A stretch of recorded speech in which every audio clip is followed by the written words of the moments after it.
Nantiasa kita panjatkan kehadirat Allah Jalla wa'ala yang telah mempertemu dan mengumpulkan kita di salah satu dari rumah-rumahnya yang mulia ini, yang merupakan tempat yang paling ia cintai di atas permukaan buminya berdasarkan hadis riwayat Imam Muslim dari Abu Hurairah radhiyallahu anhu, inna ahabbal biladi ila Allah masajiduha wa inna abghadhal biladi ila Allah aswaquha. Sesungguhnya tempat yang paling Allah cintai di atas permukaan bumi adalah masjid. Allah Jalla wa'ala telah mempertemukan dan mengumpulkan kita di dalamnya karena Al-Quran dan As-Sunnah ala fahmi salafil ummah yang ada di dalam dada-dada kita. Karena sesungguhnya tiada yang mempertemu dan mengumpulkan kita pada kesempatan kali ini kecuali undang-undang dasar kita yang satu, yaitu radhina billahi rabba wa bil islami dina wa bi Muhammadin sallallahu alaihi wasallam nabiyya. Kita memohon kepada Allah Jalla wa'ala dengan nama-namanya yang maha indah dan sifat-sifat yang maha tinggi, agar menjadikan kita semua yang sedang berkumpul di dalam rumahnya yang mulia ini dari golongan-golongan yang ia firmankan di dalam sebuah hadits qudsi yang diriwayatkan oleh Al-Imam Tirmidzi dengan sanad yang dihasankan oleh Syekh Al-Albani dari Muadz bin Jabal radhiyallahu anhu, di mana Allah Jalla wa'ala berfirman, wajabat mahabbati lil mutahabbina fiyya wal mutajalisina fiyya wal mutazawirina fiyya wal mutabazilina fiyya. Sungguh telah wajib cintaku untuk mereka yang saling cinta mencintai sesama mereka karena aku. Mereka duduk-duduk berkumpul sesama mereka karena aku. Mereka saling kunjung mengunjungi sesama mereka karena aku, dan mereka saling berbagi sesama mereka karena aku. Dan bukanlah partai, ormas, yayasan, ataukah embel-embel dunia lain yang telah mempertemu dan mengumpulkan kita pada kesempatan kali ini. Sungguh tiada yang mempertemu dan mengumpulkan kita di dalam rumah Allah yang mulia ini di kesempatan kali ini kecuali Al-Quran dan As-Sunnah ala fahmi salafil ummah yang kita junjung tinggi. Maka mudah-mudahan Allah Jalla wa'ala juga menjadikan kita dari beberapa golongan yang disabdakan oleh Nabi sallallahu alaihi wasallam di dalam sebuah hadis riwayat Al-Imam Al-Bukhari dan Muslim dari Abu Hurairah radhiyallahu anhu, sab'atun yudhilluhumullahu yawma la dhilla illa dhilluh. Ada beberapa golongan yang kelak akan Allah naungi di bawah naungannya pada hari yang tiada naungan kecuali hanya naungannya. Di antara mereka adalah rajulani tahabba fillahi ijtama'a alaihi waftaraqa alaihi. Adalah mereka yang saling cinta mencintai sesama mereka karena Allah. Mereka berkumpul karena Allah dan mereka berpisah karena Allah. Al-Imam Asy-Syanqiti rahimahullahu ta'ala di dalam tafsirnya Adwa'ul Bayan, ketika menjelaskan firman Allah Jalla wa'ala di dalam surat Al-Isra, inna hadzal Qur'ana yahdi lillati hiya aqwam. Sesungguhnya Al-Quran ini akan menuntun kalian kepada sesuatu yang lebih kuat, yang lebih sempurna. Kata beliau, di antara buktinya adalah di mana persaudaraan yang dibangun di atas Al-Quranul Karim jauh lebih erat daripada persaudaraan karena nasab ataukah perkara-perkara dunia lainnya. Dan ana bersyukur kepada Allah Jalla wa'ala yang kembali memudahkan ana untuk kembali berkunjung ke salah satu dari masjid yang menegakkan tauhid dan sunnah serta menyebarluaskannya di kota yang kita cintai ini, Masjid Zaid bin Thabit. Mudah-mudahan Allah Jalla wa'ala menganugerahkan kepada ana keutamaan saling bertemu dan saling kunjung mengunjungi di antara kita karenanya.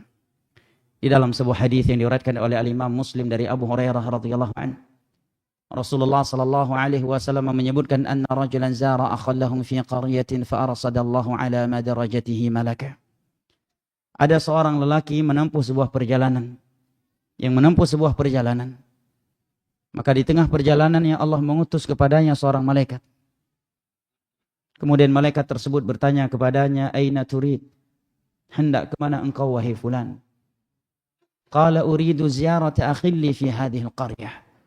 Aku ingin mengunjungi saudaraku di tempat ini, jawabnya. Qala hal min ni'matin tarubbuha alaih. Apakah kunjungan ini engkau lakukan karena keuntungan duniawi yang engkau harapkan darinya? Tanya malaikat kepadanya. Dia pun menjawab, la ghaira annani ahbabtuhu fillah. Sama sekali bukan. Aku mengunjunginya semata-mata karena Allah Jalla wa'ala. Maka malaikat tersebut pun berkata kepadanya, fa inni rasulullahi ilaika fa inna Allah qad ahabbaka bima ahbabtahu fih. Aku adalah malaikat yang diutus oleh Allah kepadamu. Sesungguhnya Allah telah mencintaimu karena kamu telah mencintai saudaramu ini karena Allah Jalla wa'ala.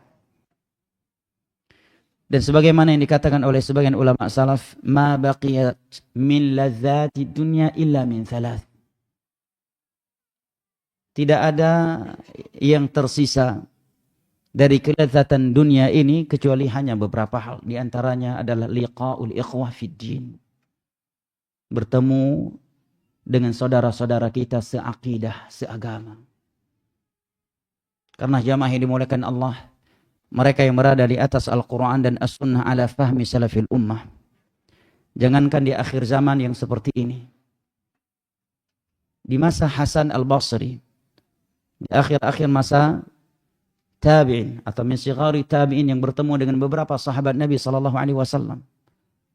Semenjak di masa itu beliau sudah mengeluarkan statement, ya ahlas sunnah tarafaqu fima bainakum fa innakum aqallun nas. Wahai pengikut dan penegak sunnah, hendaknya kalian saling cinta mencintai, saling sayang menyayangi di antara kalian karena kalian adalah kaum yang selalu minoritas. Fa innakum aqallun nas. Maka kita bersyukur kepada Allah Jalla wa'ala yang telah mempertemu dan mengumpulkan kita pada kesempatan kali ini dalam rumahnya yang mulia ini untuk saling at-tawasi bil haq wa tawasi bis sabr di antara kita. Dan insyaallah taala sebagaimana yang diminta kepada kami terkait materi agar menyinggung atau mengangkat tema yang berkaitan tentang nilai-nilai iman, nilai-nilai ibadah dan semangat yang kini telah hilang setelah sebelumnya berada di dalam hati kebanyakan kita atau bahkan semua kita. Atau mungkin dengan nama sebutan yang diberikan oleh panitia, hijrah yang hilang. Jamaah yang dimuliakan Allah.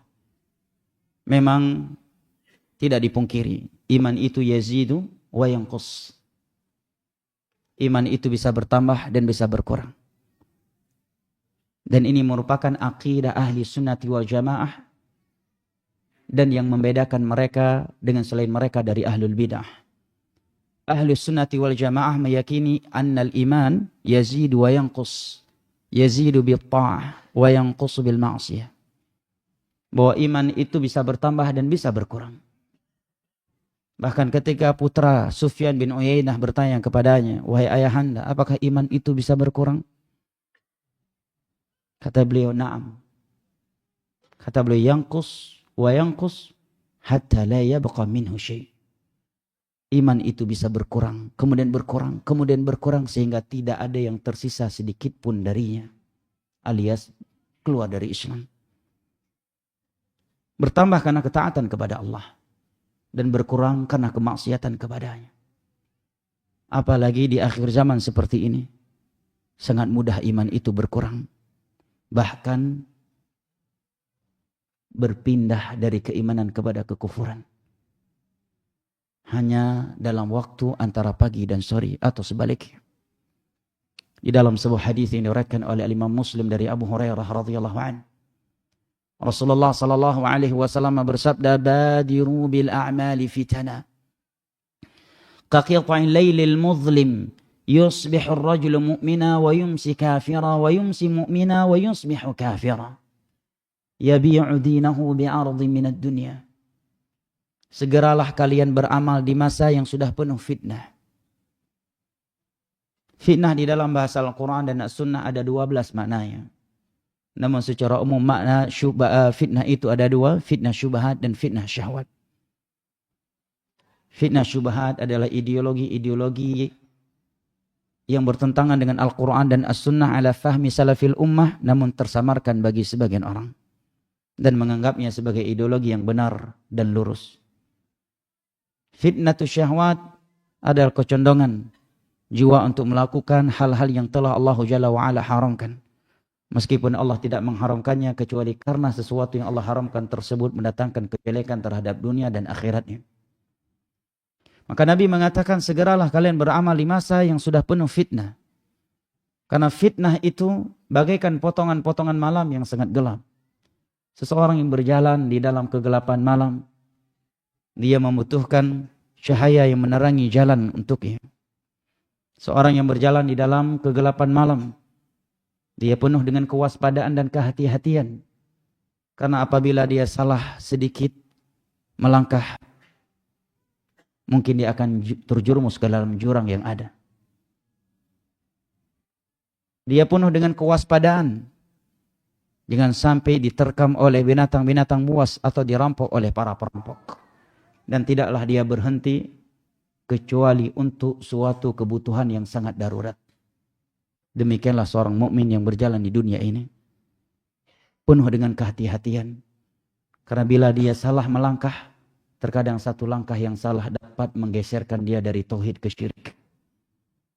Terkadang satu langkah yang salah dapat mengeluarkannya dari sunnah kepada bid'ah dan merubahnya dari orang saleh menjadi ahli maksiat. Yusbihur rajulu mu'mina wa yumsi kafir. Di masa yang sudah penuh fitnah itu ada orang di pagi hari masih mukmin tetapi di sore harinya dia sudah kafir.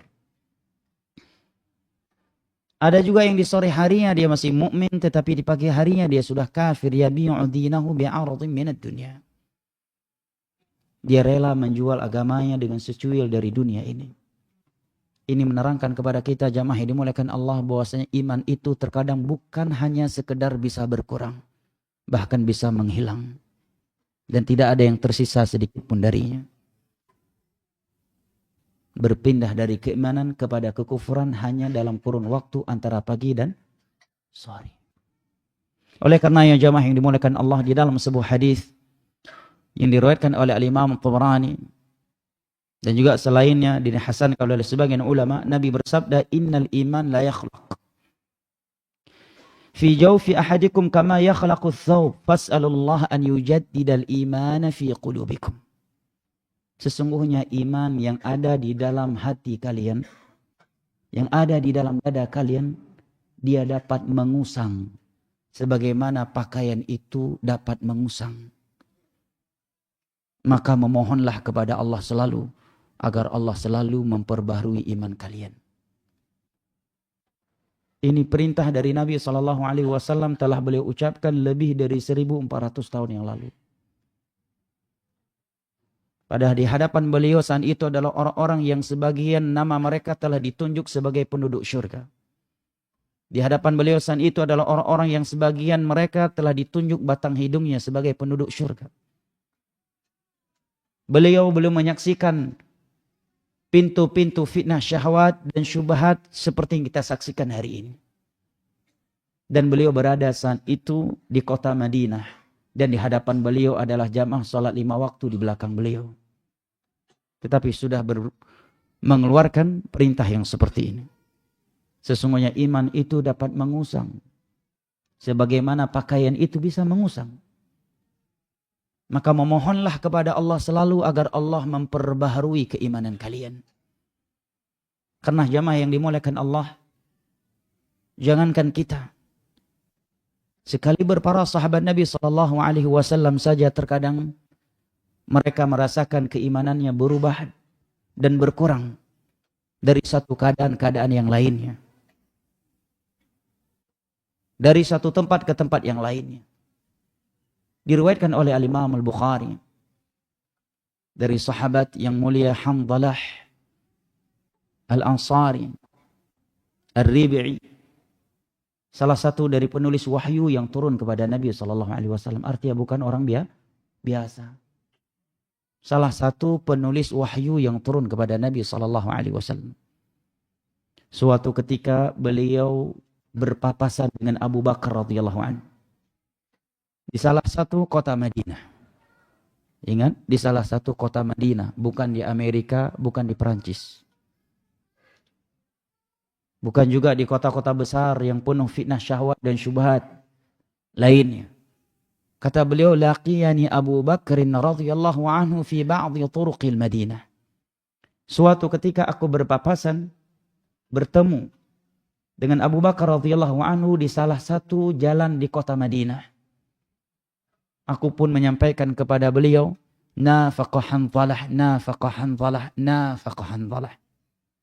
Wahai Abu Bakar, Hanzalah ini sudah munafik. Wahai Abu Bakar, Hanzalah ini sudah munafik. Wahai Abu Bakar, Hanzalah ini sudah munafik.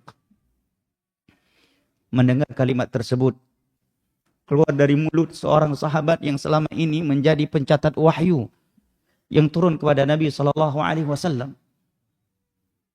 Maka Abu Bakar pun terkejut dan mengatakan, unzur ma taqul. Wahai Hanzalah, pikirkan ucapan yang telah kamu ucapkan itu. Ucapan apa yang telah kamu ucapkan tersebut? Maka Hanzalah pun mengatakan, ya Abu Bakar, idza jalasna 'inda Rasulillah sallallahu alaihi wasallam yudzakkiruna bil jannati wan nar faka'annaha ra'yal 'ain. Falamma kharajna min 'indihi 'afazna al azwaj wal aulad wal dhayat nasina dzalika katsira. Bagaimana tidak wahai Abu Bakar? Kita ini kalau sedang duduk di depan Rasulullah, di dalam majelisnya, beliau ingatkan kita tentang surga neraka, seakan surga dan neraka itu tertancap di depan kedua mata kita. Tetapi begitu kita keluar dari majelis beliau, kita mulai berinteraksi dengan anak istri dan pekerjaan kita, seringkali kita melupakan apa yang telah beliau sampaikan kepada kita. Mendengar penjelasan dari Hanzalah tersebut, maka Abu Bakar radhiyallahu anhu dengan ketawadhuannya mengatakan, inna lanabqa dzalik. Kalau demikian wahai Hanzalah, kami, saya sama juga seperti kamu. Menunjukkan ketawadhuan Abu Bakar. Tidak lantas Abu Bakar mengatakan, makanya sering-sering bertemu dengan aneh, ikhwan kibar, ikhwan senior, yang kita enggak mudah futur. Hah? Kalau Abu Bakar berkata demikian, pantas. Ada yang lebih kibar daripada Abu Bakar. Hah? Tidak juga Abu Bakar mengatakan, makanya cari menantu ustadz atau syekh seperti aneh ini. Menantu aneh Muhammad bin Abdullah, Rasulnya Allah. Makanya aneh enggak futur kayak ente. Tidak juga. Tidak lantas Abu Bakar mengatakan, makanya antum itu begini dan begitu. Tetapi beliau dengan ketawadhuannya mengatakan, aku juga merasakan hal yang sama ya Hanzalah.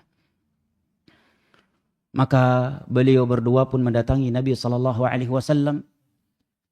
Begitu bertemu dengan Nabi SAW, maka Hanzalah kembali mengeluarkan ucapan beliau yang telah beliau keluarkan di depan Abu Bakar tadi.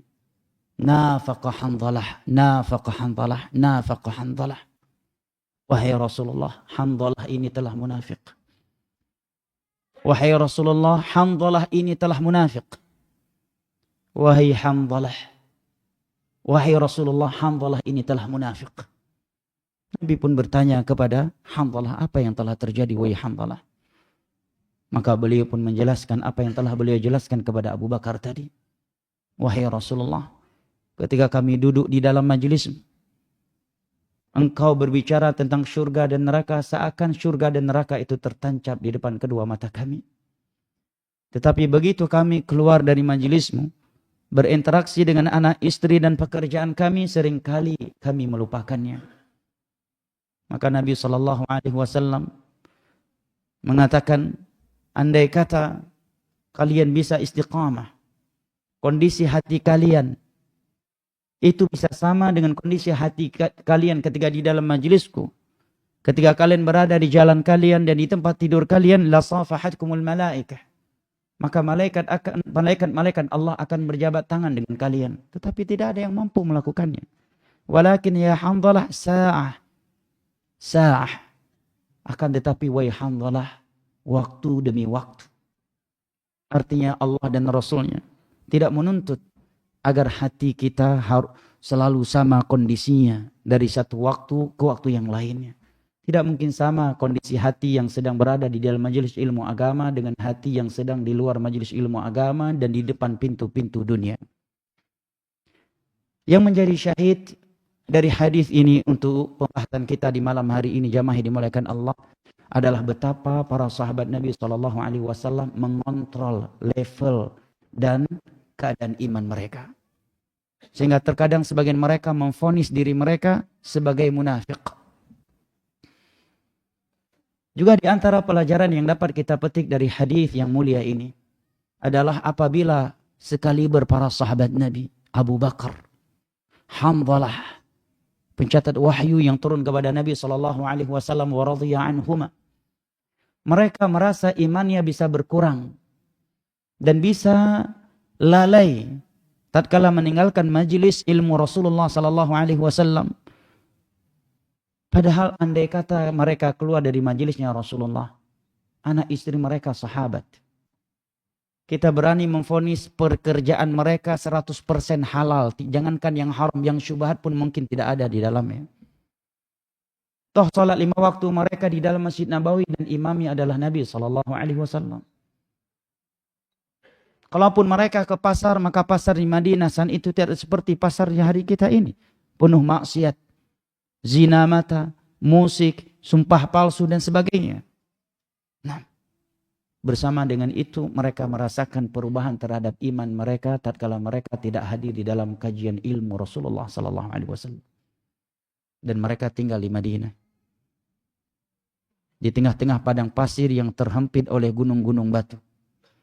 Apabila mereka seperti itu, lalu bagaimana dengan kita yang sehari-harinya salat 5 waktu kita bukan di Masjid Nabawi, imam salat 5 waktu kita bukan Rasulullah SAW, kita bukan sahabatnya, istri dan anak-anak kita juga bukan sahabat Nabi SAW. Bahkan mungkin pekerjaan kita lebih banyak haramnya daripada halalnya, lebih banyak yang syubhatnya daripada yang tidak, dan berada di tengah-tengah kota yang maksiatnya lebih banyak daripada ketaatan, dan ahli maksiatnya lebih dominan daripada ahli ta'ah. Kenapa kita justru merasa lebih aman daripada mereka para sahabat Nabi SAW? Tentunya ini menandakan rusaknya keimanan kita, menunjukkan berkurangnya nilai-nilai agama pada diri kita. Al-Imam Al-Bukhari menyebutkan dari Al-Imam Ibnu Abi Mulaikah, seorang ulama tabi'in. Beliau mengatakan, adraktu 30 min ashabin Nabi sallallahu alaihi wasallam, kulluhum yakhafu ala nafsihi nifaq. Aku telah menjumpai 20 atau 30 sahabat Nabi sallallahu alaihi wasallam. Aku dapati semua mereka khawatir terhadap dirinya sebagai orang munafik. 30 sahabat Nabi yang beliau jumpai, semua mereka khawatir andai kata dirinya seorang munafik. Padahal ngajinya sama Nabi, sholatnya di belakang Nabi, jihadnya bareng Nabi, umrohnya bareng Nabi, berangkat haji pembimbingnya adalah Nabi SAW. Dan anak istri mereka adalah sahabat Nabi SAW kebanyakannya. Oleh karenanya Hasan Al-Basri rahimahullah ta'ala mengatakan, ma aminahu illa munafiq wa ma khafahu illa mu'min. Tidak ada yang merasa aman dari kemunafikan kecuali dia adalah seorang munafik. Dan tidak ada yang selalu khawatir terhadap kemunafikan kecuali mukmin sejati. Maka khawatirkan diri kita apabila merasa aman dari yang namanya kemunafikan. Karena kata Hasan Al-Basri, ma aminahu illa munafiq wa ma khafahu illa mu'min. Tidak ada yang merasa aman dari kemunafikan kecuali dia seorang munafik. Kapan kita merasa aman dari kemunafikan? Berarti kita telah menjadi munafik sekadar dengan pelanggaran agama yang kita lakukan. Apakah dengan kemunafikan besar ataukah dengan kemunafikan kecil? Wa ma khafahu illa mu'min. Dan tiada yang khawatir terhadap kemunafikan kecuali mukmin sejati. Ikhwani al-kiram wa akhwati al-karimat, rahimani Allah wa iyyakum wa baraka fikum. Akan tetapi yang namanya hati manusia selalu mudah berubah. Oleh karenanya di dalam bahasa Arab hati disebut dengan qalbun li'annahu inqalaba yanqalibu. Mudah sekali berbolak-balik, mudah sekali berubah. Bahkan terkadang dalam hitungan detik atau menit seseorang bisa berpindah dari tauhid kepada syirik. Keluar dari rumahnya dengan hati yang ikhlas karena Allah Jalla wa'ala. Dia melakukan salat. Begitu dia takbiratul ihram, dia mengangkat kedua tangannya juga karena Allah Subhanahu wa taala. Tetapi 1-2 menit setelah datang orang yang di sampingnya, dia pun mulai riya, cari perhatian kepada orang tersebut dan mengindah-indahkan salatnya. Dalam hitungan detik, dalam hitungan menit, dia bisa berpindah dari tauhid kepada syirik. Dan Nabi SAW bersabda, Inna akhwafa ma akhafu alaikum asyirkul asghar. Fasu'ila anhu qala riya yusalli ahadum fayuzayyinu salatahu lima yarahu ahad. Sesuatu yang paling aku khawatirkan terhadap kalian adalah syirik kecil. Apakah syirik kecil itu wahai Rasulullah? Tanya para sahabatnya. Syirik kecil itu adalah riya, jawab Nabi SAW. Di mana salah satu dari mereka salatnya karena Allah, kemudian dia mulai mengindah-indahkan salatnya karena mengetahui ada orang lain yang sedang menyaksikan salatnya. Dalam hitungan menit atau bahkan dalam hitungan detik, hati bisa berubah. Oleh karenanya jamaah ini dimuliakan Allah, di antara doa Nabi kita SAW bahkan merupakan doa yang paling sering beliau panjatkan kepada Allah adalah doa Allahumma muqallibal qulub tsabit qalbi ala dinik. Apabila doa ini tidak menjadi doa yang paling sering terbacakan oleh kita, yang paling membasahi lisan kita, berarti ada yang perlu dikoreksi dari hijrah kita jemaah. Ini pemegang kunci surga. Semua manusia haram masuk surga kalau tidak taat kepadanya. Dan semua manusia terancam dengan neraka kalau tidak mengikuti sunnahnya. Ini doa yang paling sering beliau panjatkan kepada Allah. Maka ada hal yang harus kita koreksi. Kok semakin lama mengaji semakin lupa dengan dengan doa ini. Semakin jarang membacanya.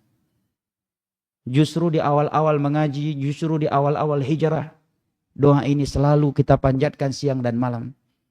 Tetapi setelah 10, 20 dan 30 tahun mengaji, mengenal sunnah, doa ini mulai tertinggalkan oleh kita. Berarti ada yang bermasalah dari hijrah kita. Ini Nabi SAW, pemegang kunci syurga, sahib al-maqam al-mahmud, syafa'atul uzma, penutup para nabi dan para rasul. Ini doa yang paling sering ia panjatkan kepada Allah. Ya Allah, zat yang membolak-balikkan hati, kokohkanlah hatiku di atas agama.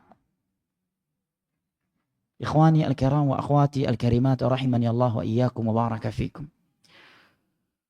Meskipun demikian, tetapi Nabi SAW di dalam beberapa hadis mengabarkan bahwa futur pasti menimpa setiap orang. Bagaimanapun semangatnya dia dalam beragama dan beribadah, pasti ada masanya dia futur. Dan itu Allah maklumi. Allah maafkan selama dia tidak terjerumus ke dalam maksiat kepada Allah Jalla wa'ala. Di dalam sebuah hadis yang sahih Nabi SAW bersabda, likulli amalin syirrah wa likulli syirratin fatarah. Banyak orang ketika melakukan suatu ibadah dia semangat menggebu-gebu. Nah, di awal kenal sunnah, mengenal ilmu agama, Masya Allah. Ada kajian pada subuh dia hadiri, kajian duha ia hadiri, kajian ba'da asar, dia juga ikut menghadirinya. Ba'da maghrib juga dia hadiri. Andai kata ada jam 3 malam daurah, juga mungkin dihadiri. Ya. Demikian juga sebagian akhwat, sampai-sampai suami yang terurus. Tetapi setelah 5, 6, 7, 11, 12, 15 tahun mengaji, sudah mulai hilang dia. Sudah mulai hilang dari kajian. Sudah tidak terlihat lagi wajahnya. Ada apa dengan kita? Maka Nabi mengatakan, Setiap kali seseorang menggebu-gebu semangatnya dalam beribadah, dia akan tertimpa sifat futur, malas, kurang semangat, kurang bergairah. Kemudian Nabi memberikan arahan. Faman kanat fatratu ila sunnati faqad aflah. Barang siapa yang ketika tertimpa futur, dia lari ke sunnahku. Minimal kata para ulama, kalau dia sedang futur, dia melakukan yang wajib, tidak meninggalkan yang wajib, walaupun tidak melakukan yang sunnah. Dan tidak melakukan hal yang haram. Oke, sebagian ulama mengatakan kalau lagi semangat perbanyakkan amalan sunnah. Selagi semangat, karena akan ada kalanya nanti kita futur. Nah, karena ketika sudah futur, biasa amalan sunnah mulai kita tinggalkan. Dan hanya fokus dengan amalan-amalan yang wajib. Bahkan sebagian orang kalau sudah futur, jangankan yang sunnah. Yang wajib pun dia tinggalkan. Bahkan sebagian mereka berpindah dari iman kepada kekufuran hanya dalam kurun waktu antara pagi dan sore hari. Tetapi barang siapa yang ketika futur dia lari ke selain sunnahku, faqad halak. Dia akan binasa. Ikhwani al-kiram wa akhwati al-karimat. Sesuatu yang tersaksikan oleh banyak kita hari ini adalah perubahan pada istiqomahan dan hijrah sebagian kita. Bahkan mungkin pada diri kita sendiri. Adzan dulu ya. Betul? Belum? Ya? Adzan dulu. Mana muadzinnya? Adzan dulu. Baik.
Ikhwani al-kiram wa akhwati al-karimat yang ana cintai dan muliakan rahimani Allah wa iyyakum wa baraka fikum.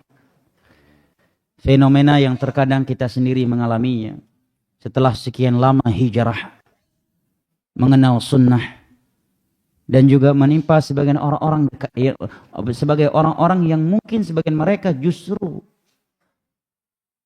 sebab kita mengenal sunnah adalah perubahan yang luar biasa pada keistiqomahannya, pada diri kita dan kepada sebagian teman-teman kita. Betapa sering kita melihat bahkan pada diri kita sendiri. Di awal mengaji, kita Masya Allah semangat sekali untuk beribadah kepada Allah. Kita berusaha disiplin salat tahajud. Di awal hijrah, kita mudah menangis setiap kali hadir di dalam kajian, dan khususnya kajian yang membahas tentang surga dan neraka. Kita mudah tersentuh dengan sebuah khutbah Jumat.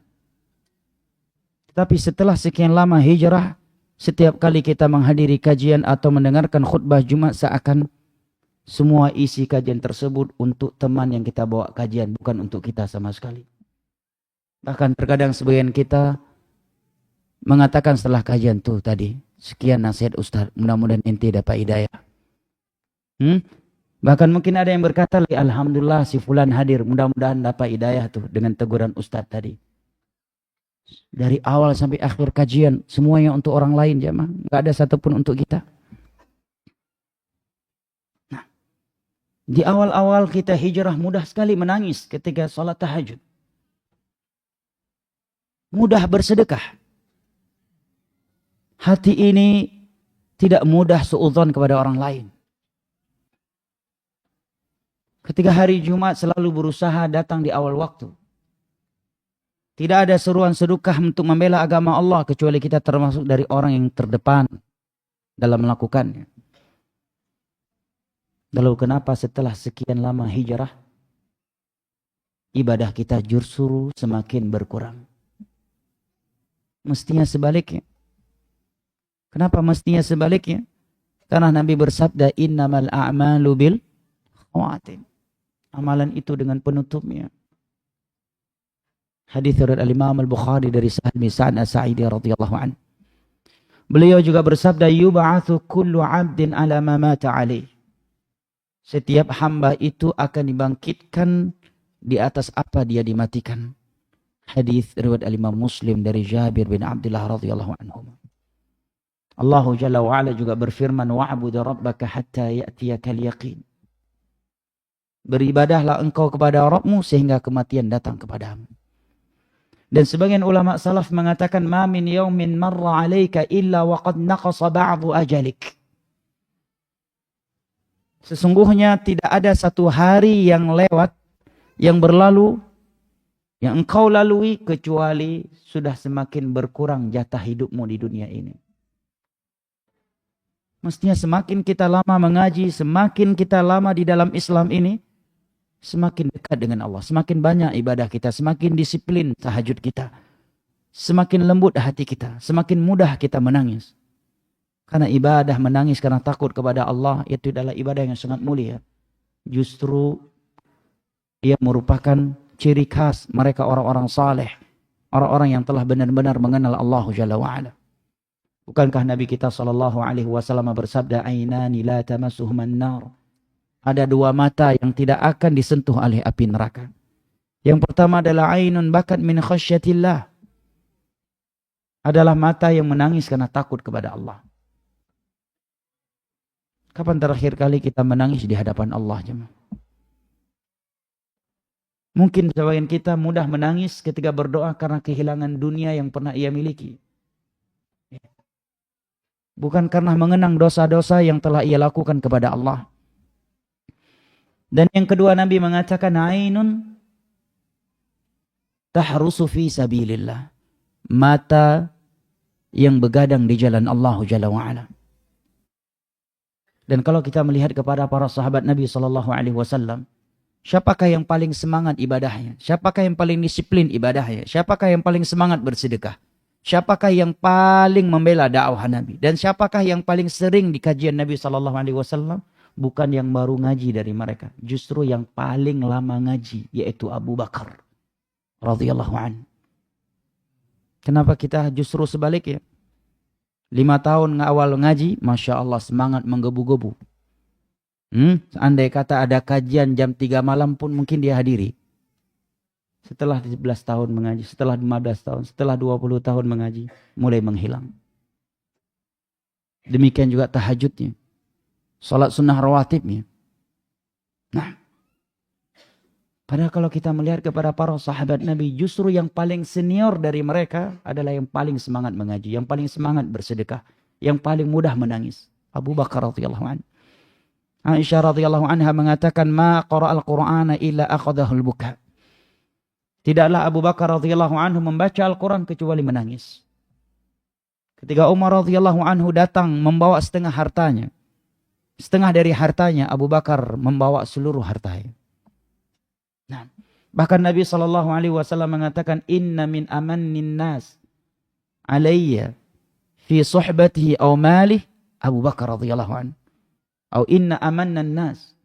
Sesungguhnya manusia yang aku paling nyaman memakai hartanya di jalan Allah dan bersahabat dengannya di jalan Allah adalah Abu Bakar. Dari awal Abu Bakar hijrah sampai Nabi wafat. Tidak seperti sebagian kita. Kadang di awal-awal hijrah semangat menemani ustadz luar biasa.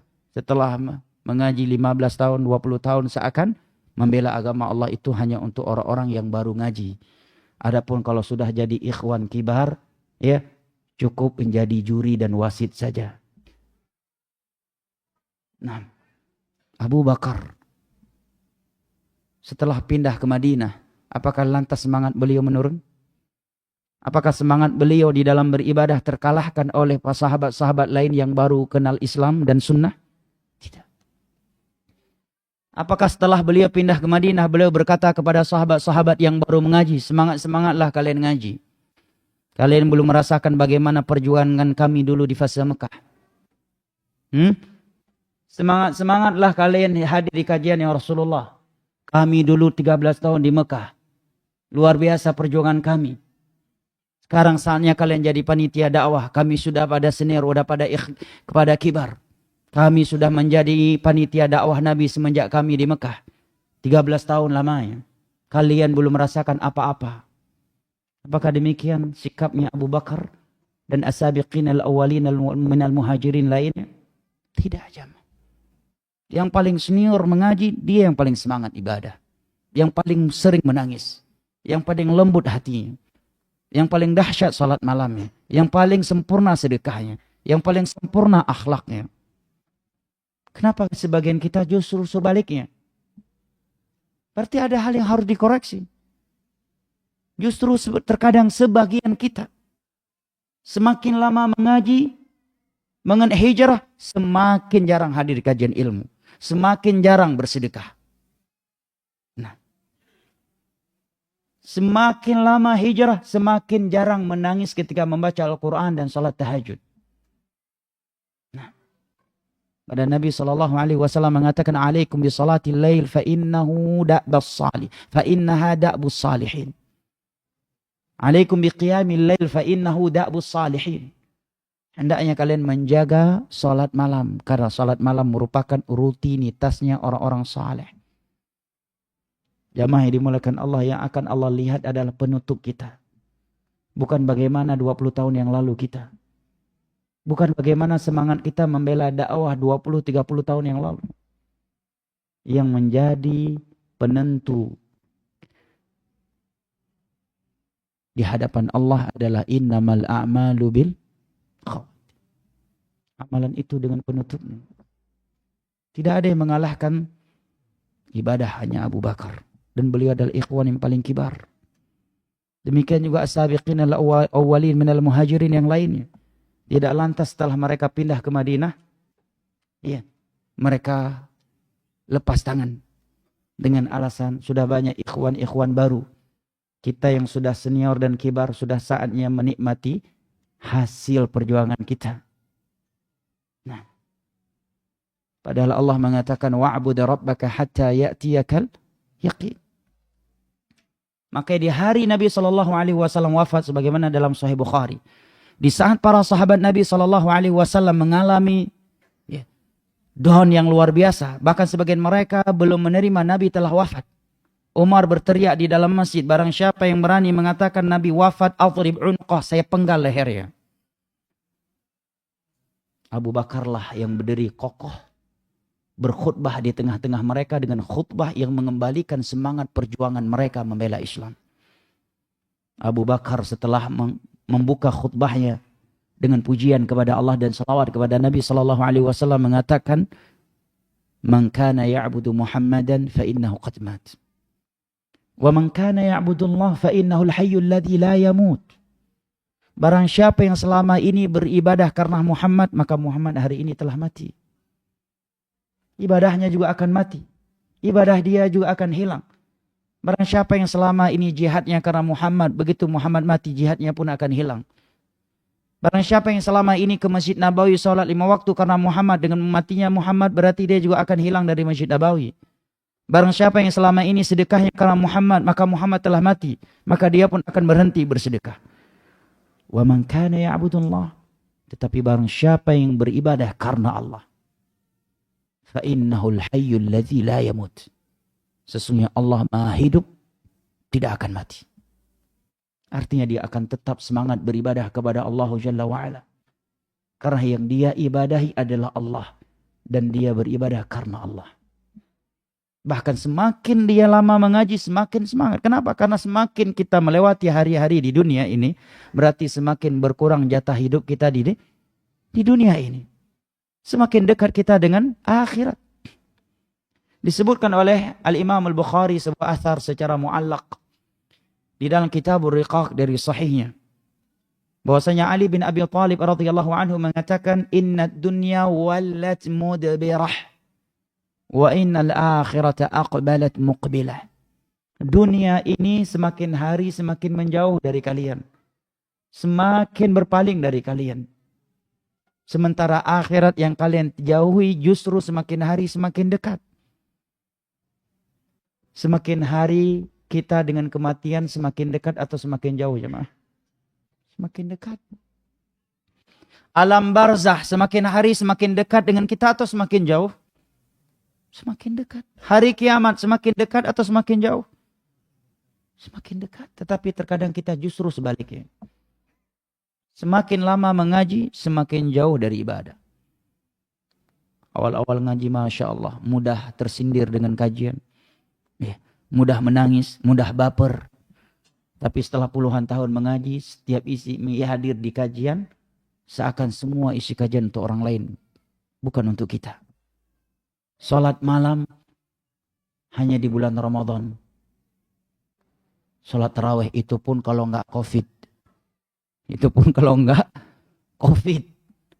Begitu COVID, salat tarawih pun hilang. Karena cuma punya hafalan inna a'tainakal kautsar. Bahkan mungkin banyak yang belum bisa baca Al-Quran. Ada hal yang harus kita perbaiki, jamaah. Kenapa kita semakin lama hijrah, semakin futur, semakin kurang ibadah sedekah, ibadah salat malam, sunnah rawatib, baca Al-Quran dan seterusnya. Sementara para ulama salaf dari mulai mereka para sahabat Nabi dan yang datang setelah mereka, justru semakin mereka lama di dalam Islam dan di atas sunnah, semakin mereka dekat dengan Allah. Semakin banyak ibadah mereka dan semakin mudah menangis di hadapan Allah Jalla wa'ala. Maka disebutkan di dalam sebuah athar bahwa Ahlul Madinah apabila mereka telah berumur 40 tahun, maka mereka mulai fokus beribadah kepada Allah Jalla wa'ala. Artinya semakin dahsyat ibadah mereka ketimbang yang sebelumnya. Berikut ini jamaah yang dimuliakan Allah, beberapa tips untuk mengobati iman kita yang sedang berkurang atau sedang lemah. Karena sebab berkurang dan lemahnya iman atau sebab terjadinya futur itu banyak, jemaah. Ya, itu banyak.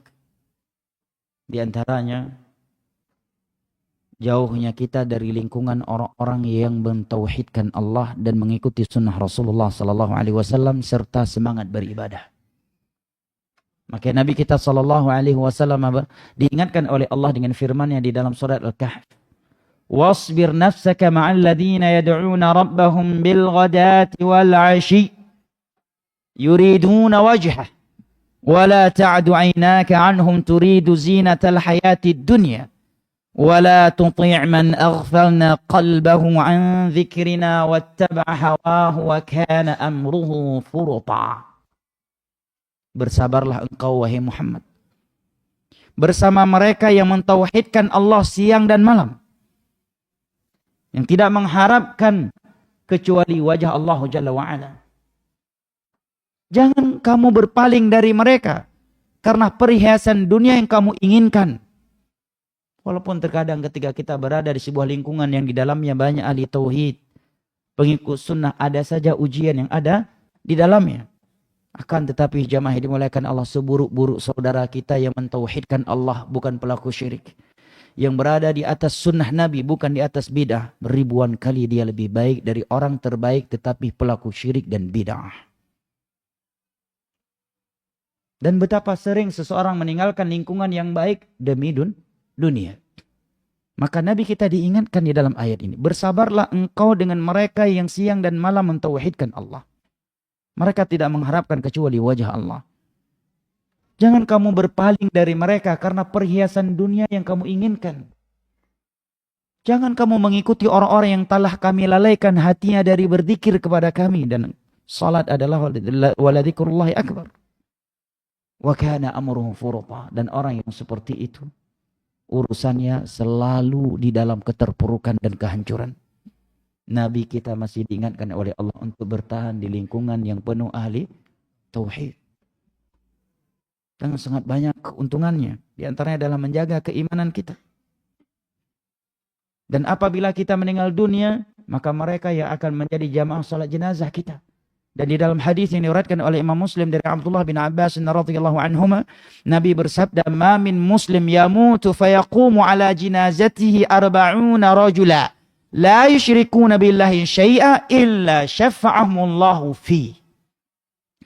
Tidaklah seorang muslim meninggal dunia kemudian jenazahnya disolati oleh 40 orang yang tidak berbuat syirik kepada Allah, kecuali pasti Allah kabulkan doa mereka untuknya. Ini di antara keuntungan kita berada di lingkungan ahli tauhid, sehingga ketika kita meninggal dunia, yang mensolati kita bukan pelaku syirik dan bukan pelaku bid'ah, tetapi yang akan mensolati kita adalah ahli tauhid. Tidaklah seorang muslim meninggal dunia kemudian jenazahnya disolati oleh 40 orang. La yusyrikuna billahi syai'a. Mereka tidak melakukan syirik kepada Allah dengan sesuatu apapun. Illa syafa'amullahu fi. Kecuali pasti Allah kabulkan doa-doa mereka untuknya. Ikhwani al-kiram wa akhwati al-karimat. Al-Imam Hasan al-Basri rahimahullahu ta'ala, beliau pernah mengeluarkan sebuah statement yang menunjukkan betapa kita butuh kepada lingkungan teman-teman, saudara-saudara yang bisa menjadi sebab terjaganya akidah dan iman kita. Beliau mengatakan, ikhwanuna aghla indana min ahlina. Saudara-saudara kita seakidah, semanhaj, seagama, yang kita bersaudara karena nilai-nilai iman, nilai-nilai ibadah, nilai-nilai akidah, mereka lebih mahal daripada keluarga kandung kita sendiri yang tidak berada di atas nilai-nilai iman yang benar. Kenapa demikian? Kata beliau, ini yang mengatakannya adalah Hasan al-Basri yang hidup di masa tabi'in. Enggak kebayang apa yang akan beliau katakan kalau beliau hidup di hari ini, di mana banyak orang yang mengenal sunnah, tetapi anggota keluarganya ada yang tidak sholat sama sekali. Nah, pelaku syirik dan pelaku bid'ah. Kata beliau, saudara-saudara kita lebih mahal daripada keluarga kandung kita. Kenapa demikian? Fa'ahluna yudhakirunana dunya. Saudara kandung kita hanya mengingatkan kita tentang dunia. Kapan S1 kamu selesai, nak? Ya, setelah selesai S1 jangan lupa lah, sambung S2-nya. Ya. Udah dapat kerja belum?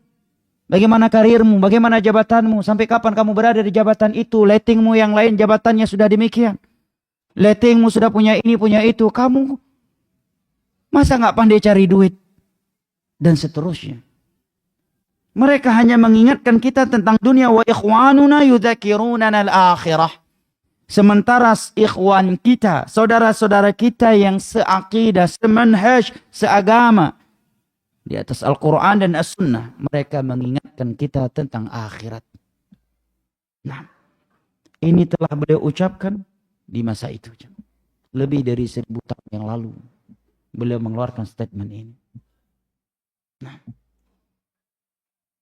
ini menerangkan kepada kita jamaah yang dimuliakan Allah, bahwa lingkungan itu sangat memberikan pengaruh terhadap iman seseorang. Dan menjadi sebab futurnya seseorang.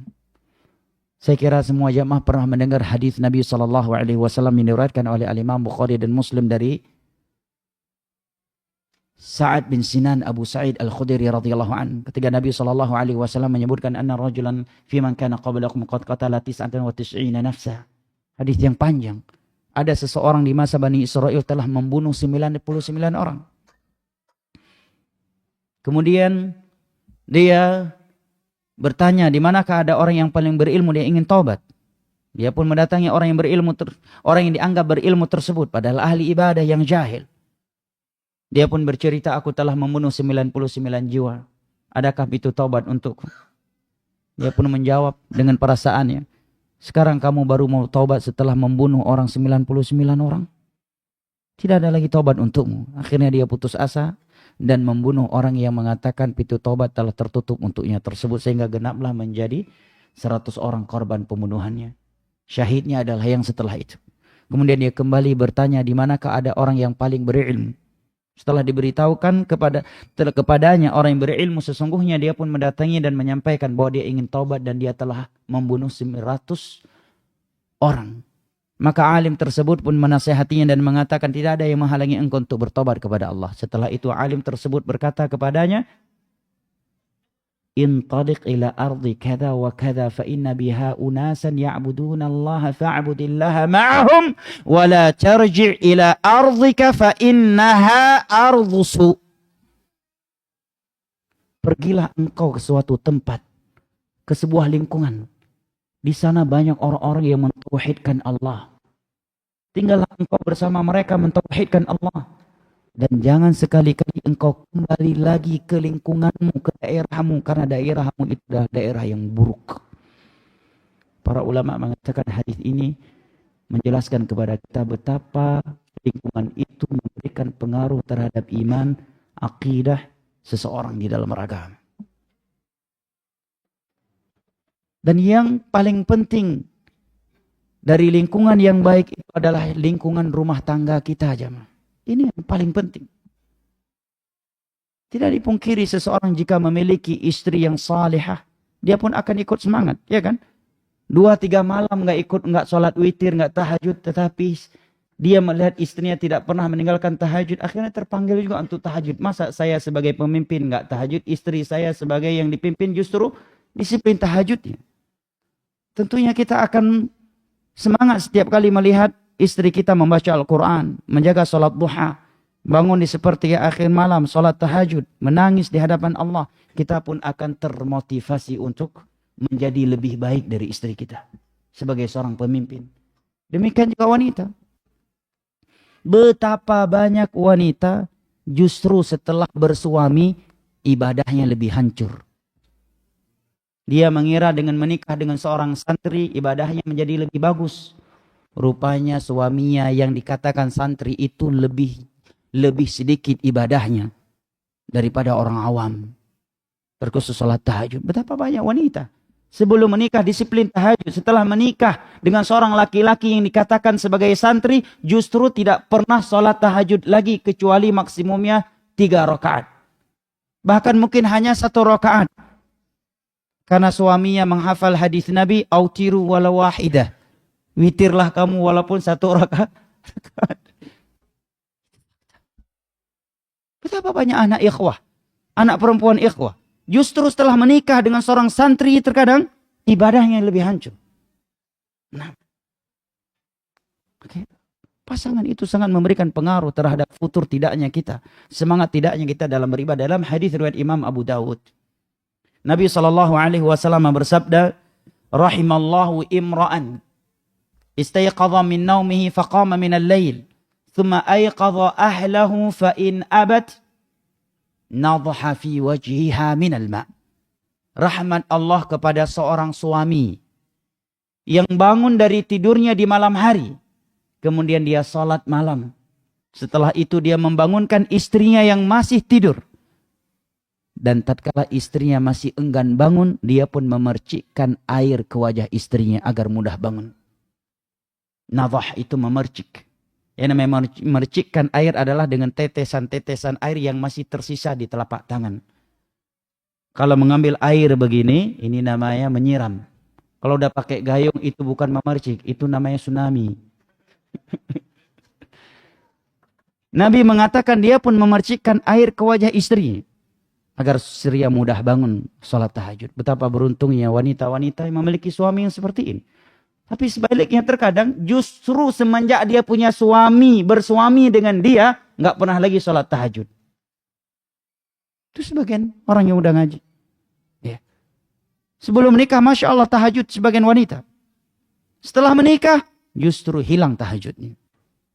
Nah, sebaliknya Nabi mengatakan, rahimallahu imra'atan istayqadat min naumiha faqamat min al-lail. Thumma ayqadat zawjaha fa in aba nadhat fi wajhihi min al-ma'. Rahmat Allah kepada seorang istri yang bangun di malam hari dari tidurnya, kemudian dia melakukan qiyamul lail. Dan dia membangunkan suaminya yang masih tidur. Tatkala suaminya masih enggan bangun, dia pun memercikkan air ke wajah suaminya agar mudah bangun.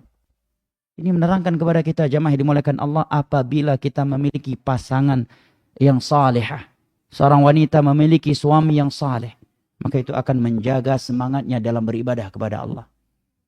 Karena jamaah dimuliakan Allah, kita laki-laki, jangankan dibangunkan oleh istri, ya, apabila berturut-turut sepekan atau beberapa malam kita nggak sholat tahajud, dan kita tahu di malam kita nggak tahajud, istri kita selalu tahajud, kita akan terpukul, akan tertampar. Kita akan tertegur dengan sholat istri kita. Kita akan berusaha untuk lebih duluan bangun. Kalau suaminya punya kepekaan tentunya. Dan apa hidayah dari Allah.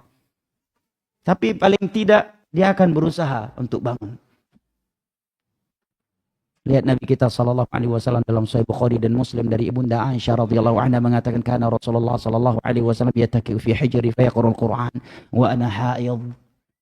Dahulu Nabi SAW seringkali tidur-tiduran mesra di dalam pangkuanku sembari membaca Al-Quran meskipun aku sedang haid. Tentunya seorang wanita yang punya suami yang seperti ini, dia akan terjaga imannya, akan terjaga ibadahnya. Dia akan selamat dari futur yang menimpa banyak akhwat yang suaminya tidak seperti ini.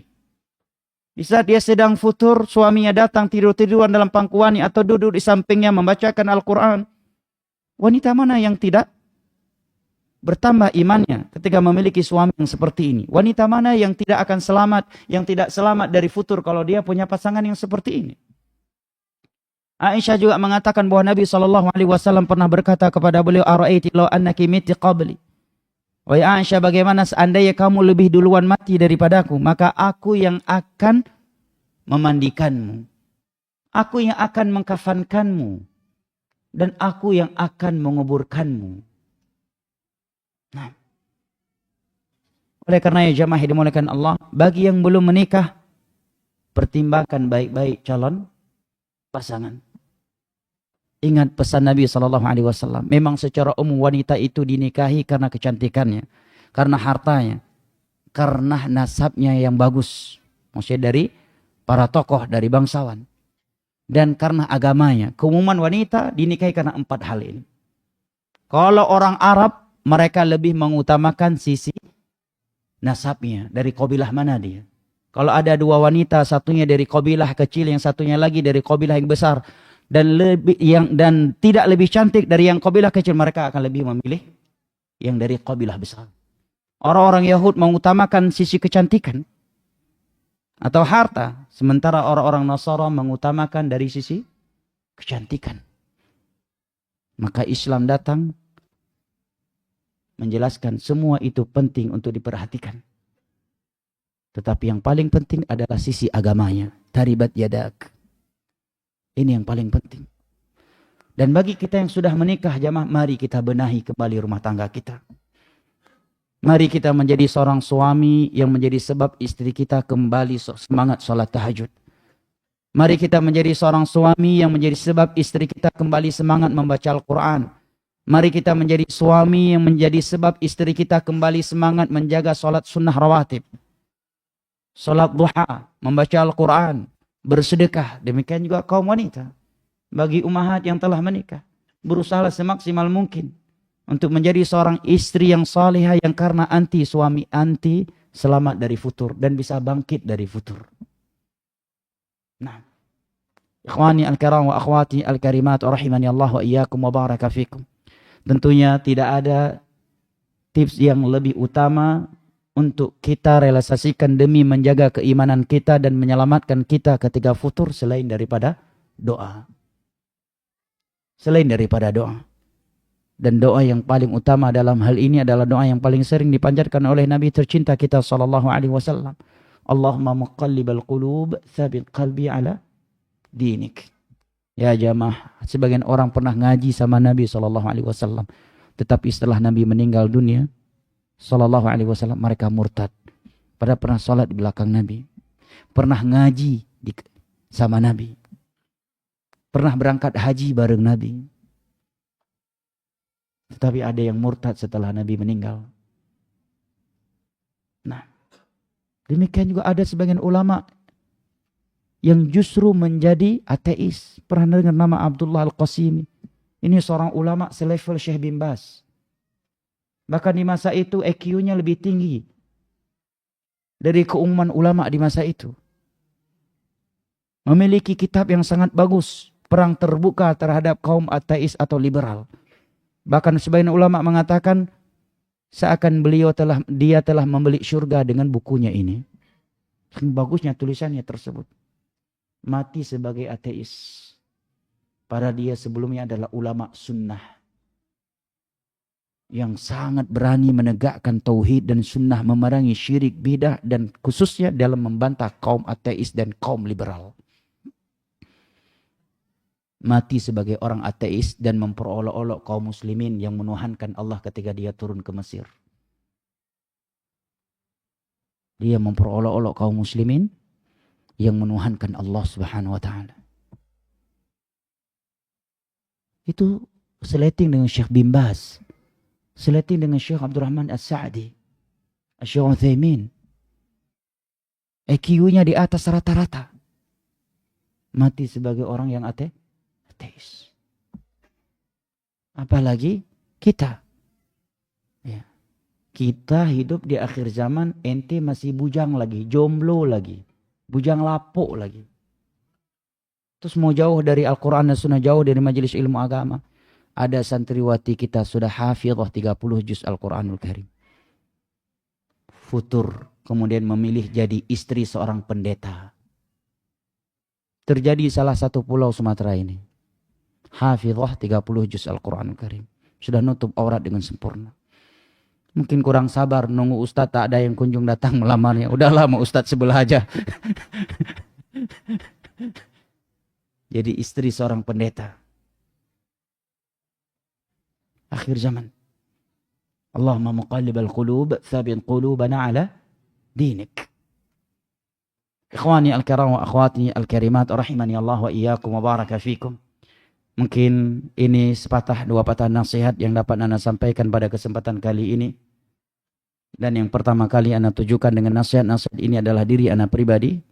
Dan mudah-mudahan bermanfaat untuk jamaah sekalian. Dan tentunya nasihat-nasihat yang seperti ini tersampaikan oleh Anda pada kesempatan kali ini bukan karena Anda lebih berilmu daripada yang lainnya.